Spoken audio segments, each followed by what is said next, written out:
সময়ের হাতছানি মানেই তো নতুন কিছু বানাবো বলে বসে পড়েছি, তাই না? এম্মা কি করলাম, এই যা ভাবতে বসে গেছেন তো, কি করলো কি করলো।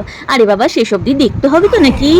मेरा विष्णु सर्वोपरि है, क्यों? तब तो उसे इस स्तंभ में भी होना चाहिए। अवश्य है।